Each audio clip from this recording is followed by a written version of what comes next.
Hey guys, just wanted to come to you with a quick hair tutorial.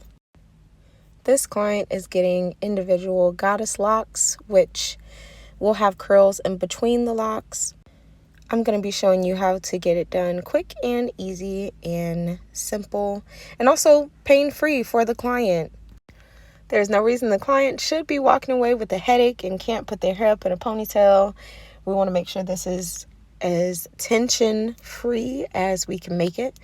And so I'm going to be sharing with you some of the tips and tricks that I wish I would have learned when I first started doing hair 10 years ago. So for my first row, I will be parting out 3 different braids. I try to follow this braiding pattern for mainly all of my clients. Probably 95% of them get the same exact braiding pattern. Another thing I want to point out is that your back 2 rows can be a little bit larger than the rest of the rows. And don't get me wrong, I'm not saying make the back 2 rows half of the install, but you can make them a little bit larger, and I'll tell you why it's beneficial. It saves you at least a good 30-45 minutes when you make the back 2 rows a little bit larger. They're also going to be covered, so you will not be able to see a large difference. The hair will lay a little bit flatter, which I've never had a client complain about the hair laying a little bit flatter in the back.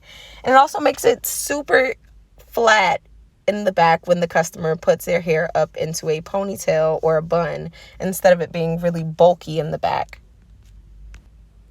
You just don't want to overdo the size difference. Like, making the back 2 rows 3 times larger than what the rest of the rows will be overdoing it, and it will be noticeable. But if you keep it to a minimum, maybe like half an inch larger than the rest of the rows, you'll be fine and undetected.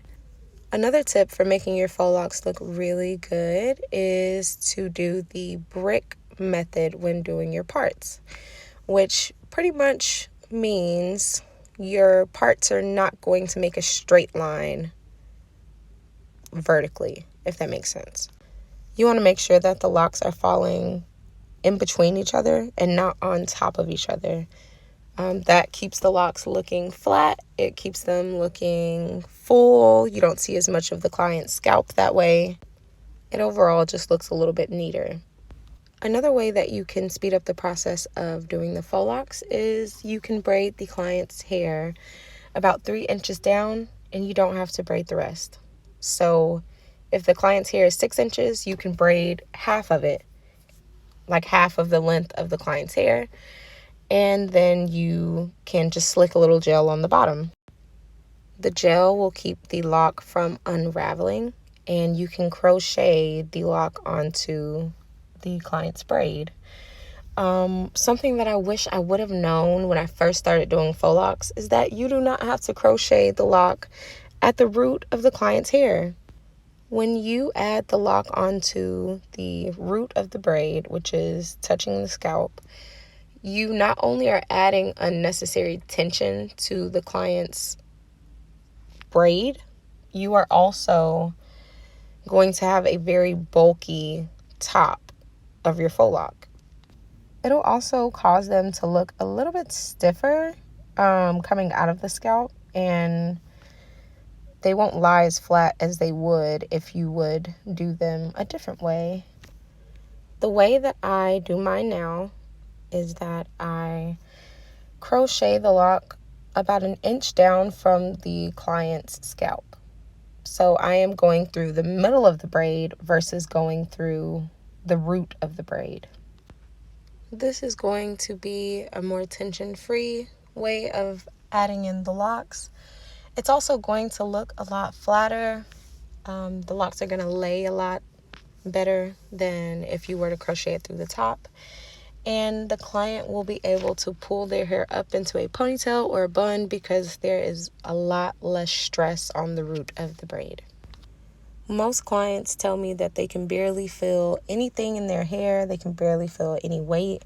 I try to always do soft locks unless the client specifically asks me for hard locks.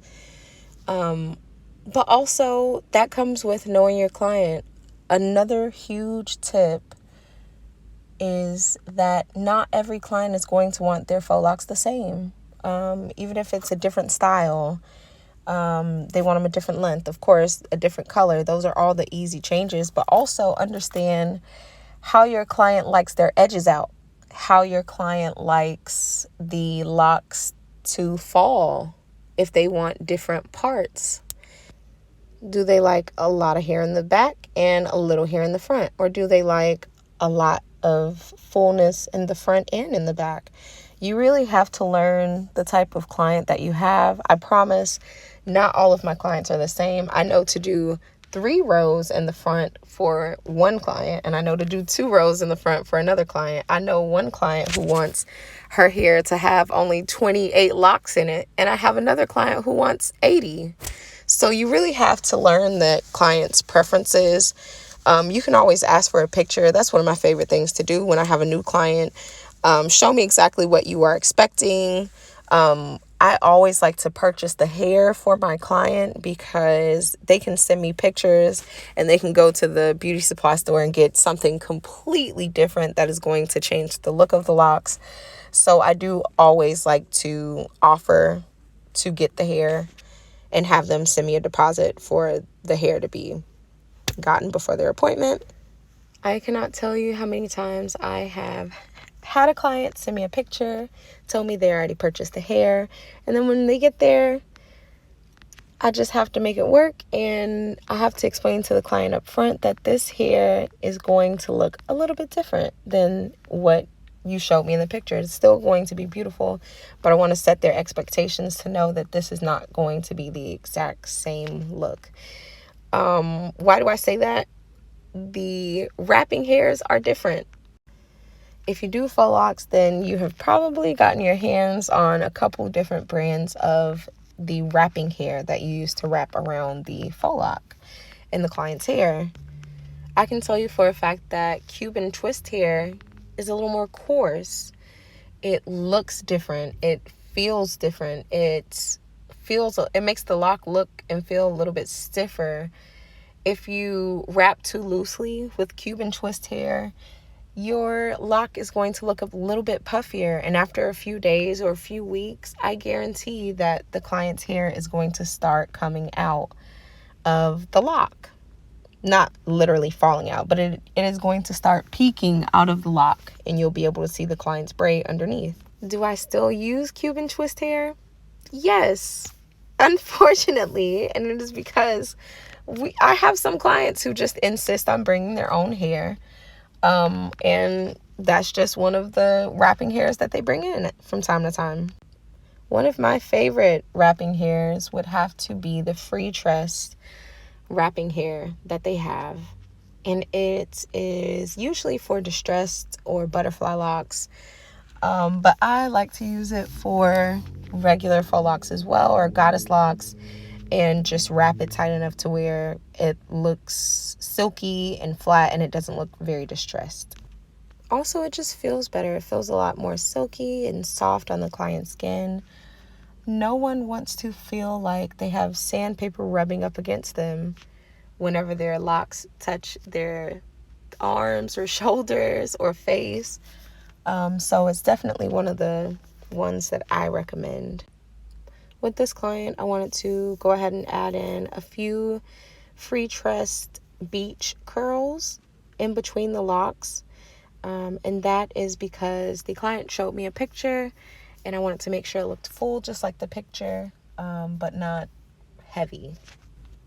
Something I want to stress is if you do add curls to your faux locks, do not overdo it. If you do, the curls do tangle. This is synthetic hair that we're working with, and so you have to be mindful that if you overdo it, the client will be wanting to cut out half of those curls probably 3 days later because it is so hard to maintain synthetic curls. If you are adding synthetic curls to your install, I would recommend getting some mousse. I would also recommend telling your clients to purchase some mousse and to use it at least once every day right before bed. That is going to keep the curls looking great for as long as possible. It's going to keep them from tangling up as long as possible. So if your client finds that their hair is tangling up within just the first couple of days, it could be from one or two things. It could be that the client is not taking care of their install, so they're not sleeping with a bonnet on, or they're not applying mousse to their hair. Or it could be that too many curls were added to the install and the client simply just needs to cut out some of the curls, maybe a third of the curls or half of the curls. It is going to make the install look a little less full, yes, but it's going to be so much better for them to maintain, so much easier for them to maintain, I should say. Also, keep in mind, the tighter the curl that you choose to put in between the locks, the quicker it is going to tangle. If you go with a spiral curl, it's going to tangle a lot faster than a wavy curl.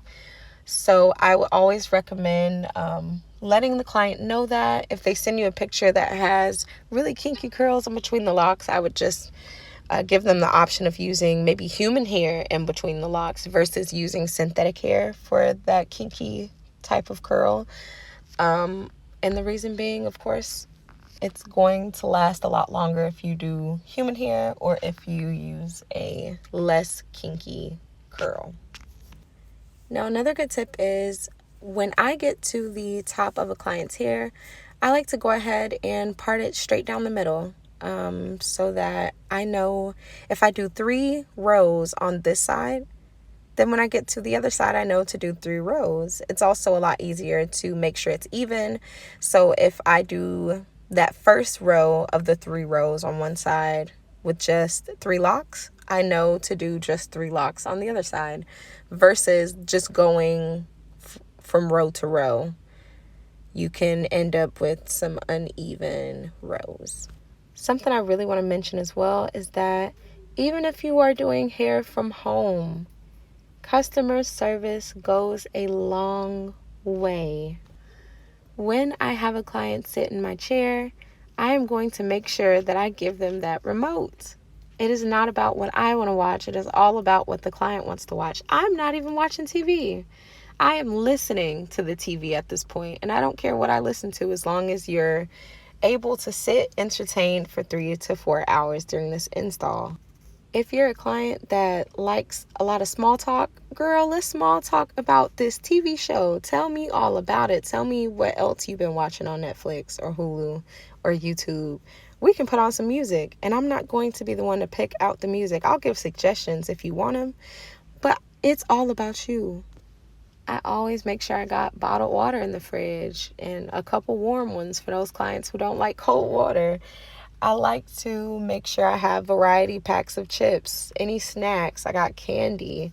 I just want to go the extra mile just in case you didn't eat breakfast this morning and you're about to get this 4 hours of hair done and you didn't have time to stop. I got snacks. What do you need? Honestly, sometimes it's all about the experience. Even if you do the client's hair beautifully, if they have a negative experience while they're there, I guarantee they probably won't come back. So I like to go the extra step. Even if they decline on everything, I'm still going to offer it because I want you to know if you need something, I probably got it, so just ask. And my final tip is make sure you are proud of what you do. Hype your client up, make them feel beautiful. Girl, we got through this 4 hours. Not only will they keep coming back, but they'll also refer you. And that word of mouth is powerful. Anyways, thank you guys so much for watching. Make sure you like, comment, and subscribe. And I'll see you guys next time.